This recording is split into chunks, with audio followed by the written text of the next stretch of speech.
Novi, bagaimana kabar kalian hari ini? Sehat bukan? Hari ini kita akan belajar pengolahan data 1, meliputi mengumpulkan data dan menyajikan data ke bentuk tabel dan diagram. Perhatikan baik-baik ya.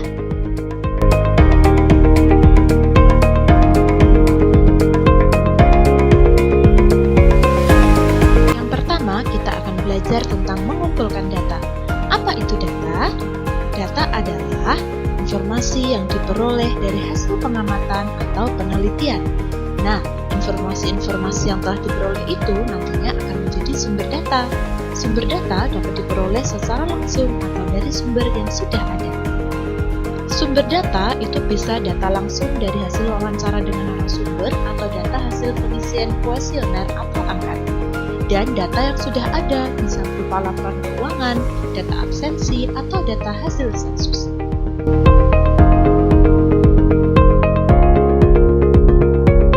Bagaimana sih teknik-teknik pengumpulan data secara langsung? Perhatikan ya. Pertama, bisa dengan cara pencatatan langsung, seperti mengandalkan panca indera dalam memperoleh informasi. Dan yang kedua, bisa menyebarkan lembar isian atau kuesioner. Lembar isian harus jelas dan mudah dimengerti.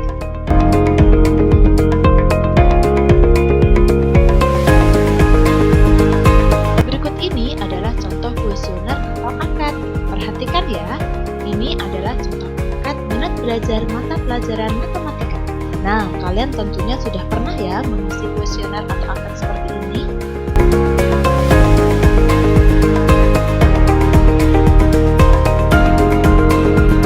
Kedua adalah contoh pencatatan langsung pada pemilihan ketua kelas, seperti pada gambar di bawah ini. Wah, pastinya kalian sudah sering ya melakukan seperti ini.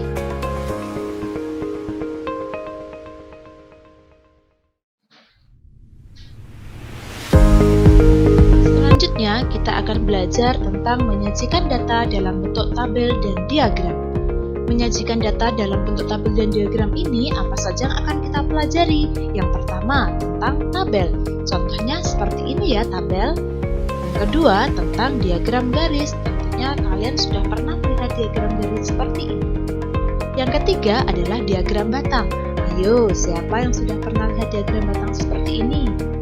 Selanjutnya adalah diagram gambar. Wah, tentunya sudah tidak asing lagi ya dengan diagram gambar seperti ini. Dan yang terakhir adalah diagram lingkaran. Siapa dari kalian yang sudah bisa membuat diagram lingkaran seperti ini?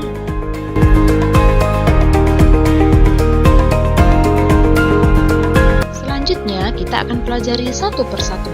Yang pertama, menyajikan data dalam bentuk tabel.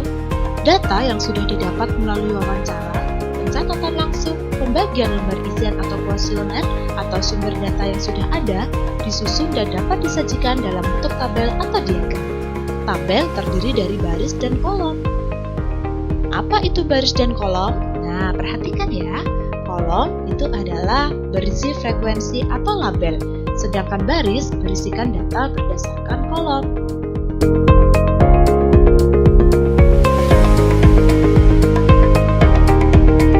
Untuk lebih memahami, silahkan perhatikan contoh soal berikut ini.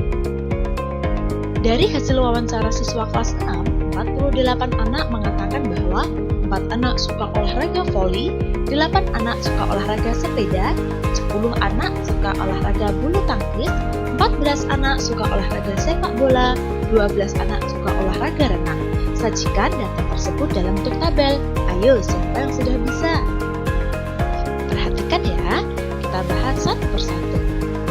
Nah, jika data ini disajikan dalam bentuk tabel, bentuknya akan seperti ini ya. Jenis olahraga kesukaan siswa kelas 6 ini adalah judul tabelnya. Kemudian kita buat kolom sebanyak 3. Ada nomor, jenis olahraga, dan banyak siswa.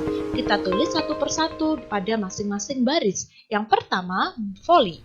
Voli yang suka voli sebanyak 4 siswa. Kemudian yang suka sepeda ada 8 siswa. Yang suka bermain bulu tangkis ada 10 siswa. Sepak bola ada 14 siswa. Dan renang ada 12 siswa. Jadi jumlah semua siswa di sini ada 48. Bagaimana? Mudah bukan dalam membuat tabel seperti ini?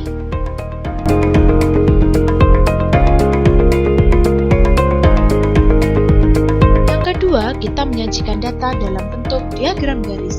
Apa itu diagram garis? Ada yang sudah tahu? Ya, betul sekali. Diagram garis itu biasanya digunakan untuk menyajikan data yang diperoleh setelah melakukan pengamatan berkala dan urut dari waktu ke waktu.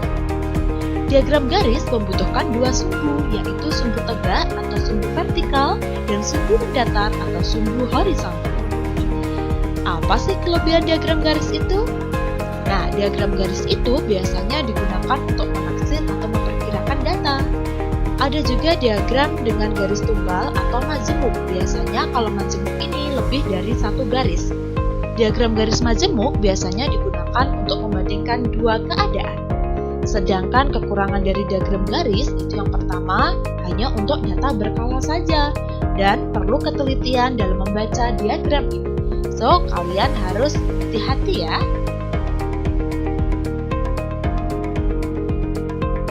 Supaya kita lebih paham, ayo kita perhatikan contoh soal berikut ini. Perhatikan baik-baik ya. Berikut ini adalah hasil panen padi selama 5 bulan. Bulan Januari menghasilkan 4 ton, Februari 8 ton, bulan Maret 10 ton, bulan April 14 ton, dan bulan Mei 12 ton. Sajikan data tersebut dalam bentuk diagram garis.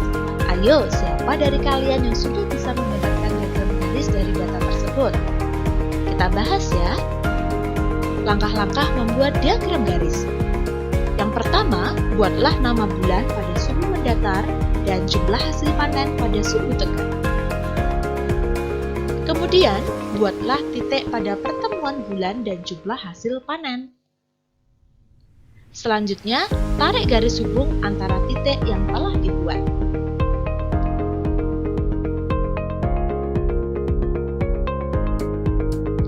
Ikuti langkah-langkah membuat diagram garisnya ya. Yang pertama, kita tulis nama bulan pada sumbu mendatar dan jumlah hasil panen pada sumbu tegak, seperti yang sudah ada di layar berikut ini. Di mendatar, kita tulis nama bulannya pada Januari, Februari, Maret, April, dan Mei.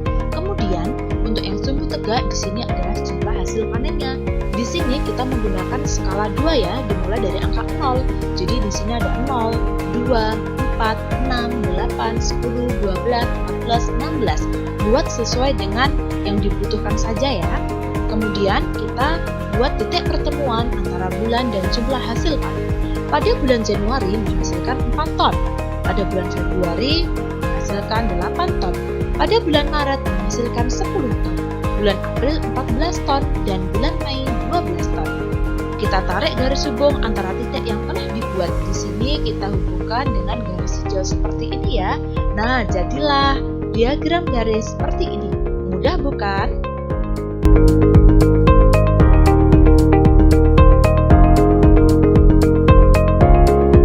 Yang ketiga, kita belajar menyajikan data dalam bentuk diagram batang. Ayo, apa diagram batang itu? Siapa yang tahu? Ya, benar sekali.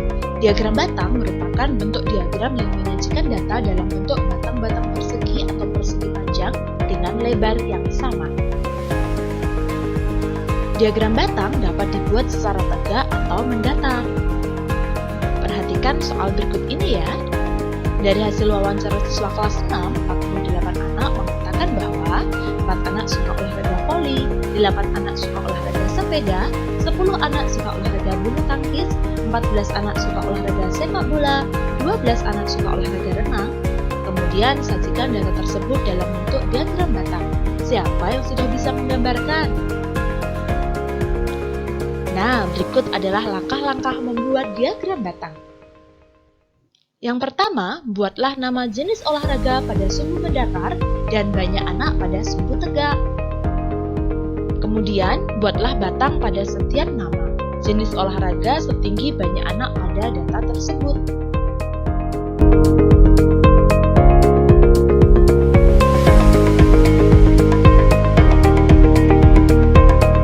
Kita ikuti langkah-langkah dalam membuat diagram batang ya. Yang pertama, kita tulis jenis olahraganya pada sumbu mendatar. Kemudian kita tuliskan banyak anaknya pada sumbu tegak. Di sini kita menggunakan skala 2 ya, dari 0, 2, 4, 6, 8 dan seterusnya. Kemudian Kemudian di sini jenis olahraganya juga kita tulis, ada voli, sepeda, bulu tangkis, sepak bola, dan renang. Kemudian kita buat batang pada setiap nama jenis olahraga setinggi banyak anak pada data tersebut. Voli sebanyak 4 orang, jadi di sini kita buat batangnya sampai dengan angka 4. Kemudian yang suka sepeda sebanyak 8 orang, maka kita buat batangnya sampai angka 8. Yang suka bulu tangkis ada 10 orang, maka kita buat batangnya sampai angka 10 ya. Kemudian yang suka sepak bola ada 14 orang, kita buat batangnya sampai angka 14. Dan yang terakhir suka renang, yang suka renang ada 12 orang, maka kita buat batangnya sampai dengan angka 12. Batang-batang yang dibuat di sini harus mempunyai lebar yang sama ya, tidak boleh sebagian besar maupun sebagian kecil. Jadi di sini batang-batangnya ini bentuknya dan lebarnya itu harus sama. Bagaimana? Mudah bukan dalam membuat diagram batang? Tentunya kalian pasti bisa.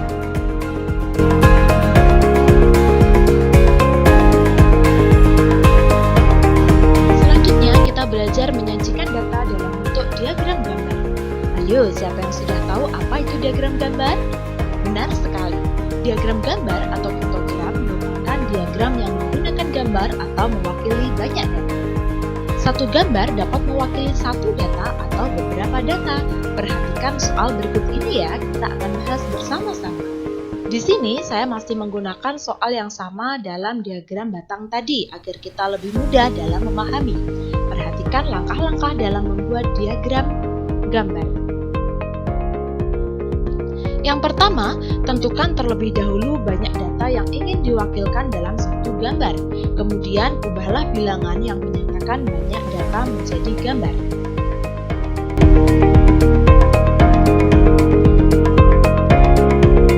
Kita ikuti langkah-langkahnya ya. Yang pertama, kita tentukan terlebih dahulu banyak data yang ingin diwakilkan dalam satu gambar.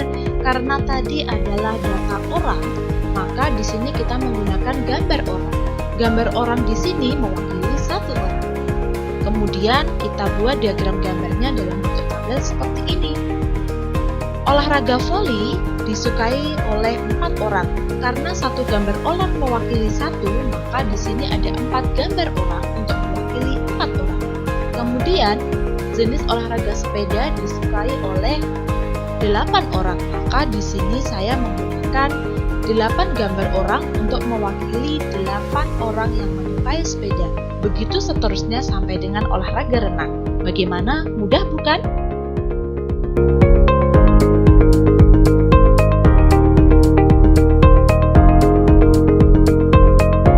Nah, yang terakhir kita akan belajar menyajikan data dalam bentuk diagram lingkaran. Diagram lingkaran menyajikan data dalam bentuk sebuah lingkaran yang dibagi menjadi beberapa bagian sesuai persentase atau besar derajat setiap data. Besar sudut satu lingkaran penuh adalah 360 derajat Celcius dan jika dinyatakan dalam bentuk persen maka 100%. Perhatikan soal berikut ini.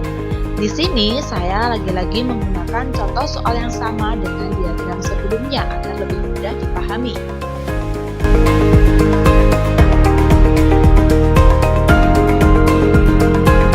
Kemudian, langkah-langkah dalam membuat diagram lingkaran. Yang pertama, kita tentukan dulu banyak datanya.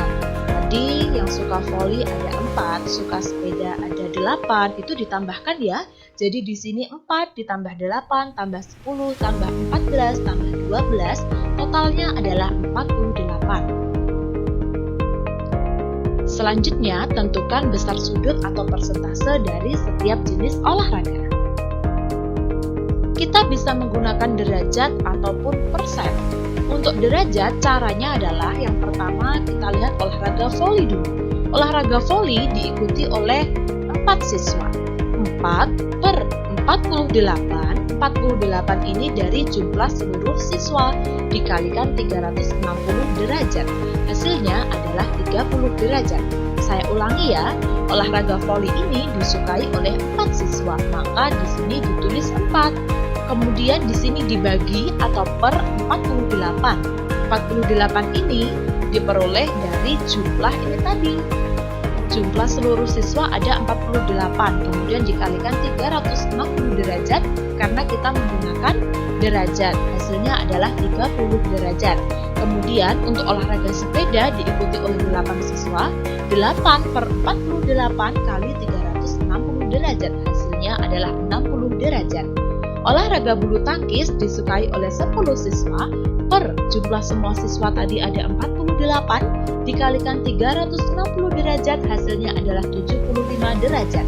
Olahraga sepak bola diikuti oleh 14 siswa, 14 per 48 kali 360 derajat, hasilnya adalah 105 derajat. Dan yang terakhir adalah olahraga renang. Olahraga renang disukai oleh 12 anak, 12 per 48 kali 360 derajat, hasilnya adalah 90 derajat. Wah, mudah sekali ya untuk menghitung bagi derajat ini. Kemudian selanjutnya adalah persentase. Kalau tadi derajat dikalikan 360 derajat, untuk persentase ini dikalikan 100%. Contohnya olahraga voli, 4 per 48 kali 100%. 4 diperoleh dari jumlah anak yang menyukai olahraga voli. Per 48 ini adalah jumlah seluruh anak kali 100%, karena kita menggunakan persentase. Kemudian dihitung, hasilnya adalah 8,33%. Yang kedua, olahraga sepeda. Olahraga sepeda diikuti oleh 8 siswa, 8 per 48 kali 100%, hasilnya adalah 16,67%. Selanjutnya, olahraga bulu tangkis. Olahraga bulu tangkis diikuti oleh 10 siswa, 10 per 48 kali 100%, hasilnya adalah 20,83%. Olahraga sepak bola diikuti oleh 14 siswa, 14 per 48 kali 100%, hasilnya adalah 29,17%. Dan yang terakhir adalah olahraga renang. Olahraga renang diikuti oleh 12 siswa, 12 per 48 kali 100%, hasilnya adalah 25%. Bagaimana? Mudah kan?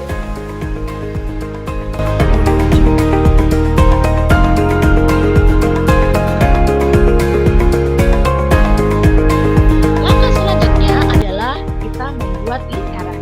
Buatlah lingkaran, lalu bagi menjadi beberapa bagian sesuai dengan besaran derajat. Kalau kita menggunakan derajat, berarti kita pakai busur derajat ya. Kemudian, jika semua data telah digambar sesuai dengan besar sudut masing-masing, buatlah keterangan di dalamnya. Ayo kita lihat gambar berikut ini. Kita tuliskan dulu judulnya, diagram lingkaran jenis olahraga kesukaan siswa kelas 6. Yang pertama, kita gambarkan dalam bentuk derajat. Nah, ini sudah diukur menggunakan sudut ya. Menggunakan busur derajat, tentunya kalian sudah pernah menggunakan busur derajat pada saat kelas 5. Kita isikan sesuai dengan hasil yang kita peroleh tadi. Voli sebanyak 30 derajat, sepeda 60 derajat, bulu tangkis 75 derajat, sepak bola 105 derajat, dan renang 90 derajat. Apabila ini digambarkan dalam bentuk persen, maka gambarnya akan sama persis. Yang membedakan hanya data di dalamnya. Data di dalamnya kita tuliskan dalam bentuk persen. Mudah ya untuk dipahami.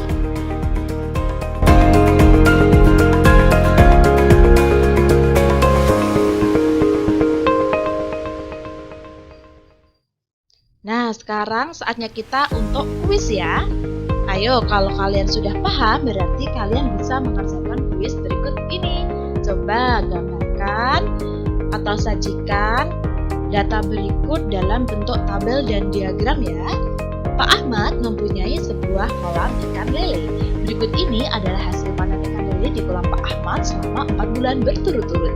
Bulan Januari mendapatkan sebanyak 70 kilo, bulan Februari sebanyak 63 kilo, bulan Maret sebanyak 35 kilo, dan bulan April sebanyak 112 kilo. Sajikan data tersebut menjadi bentuk tabel, diagram garis, diagram batang, diagram gambar, dan diagram lingkaran. Mudah bukan? Selamat mengerjakan ya. Semoga kalian jawabannya benar ya, dan tentunya kalian bisa menggambarkan atau menyajikan data-data tersebut menjadi bentuk tabel ataupun diagram. Selamat belajar anak-anak hebat.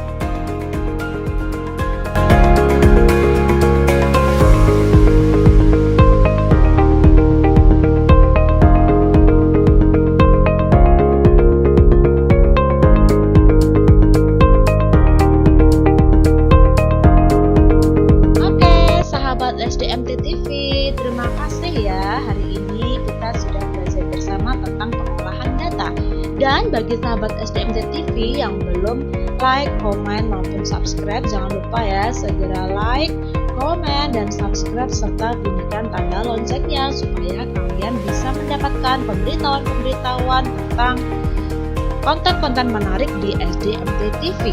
Sampai jumpa pada pertemuan selanjutnya. Assalamualaikum warahmatullahi wabarakatuh. Bye-bye.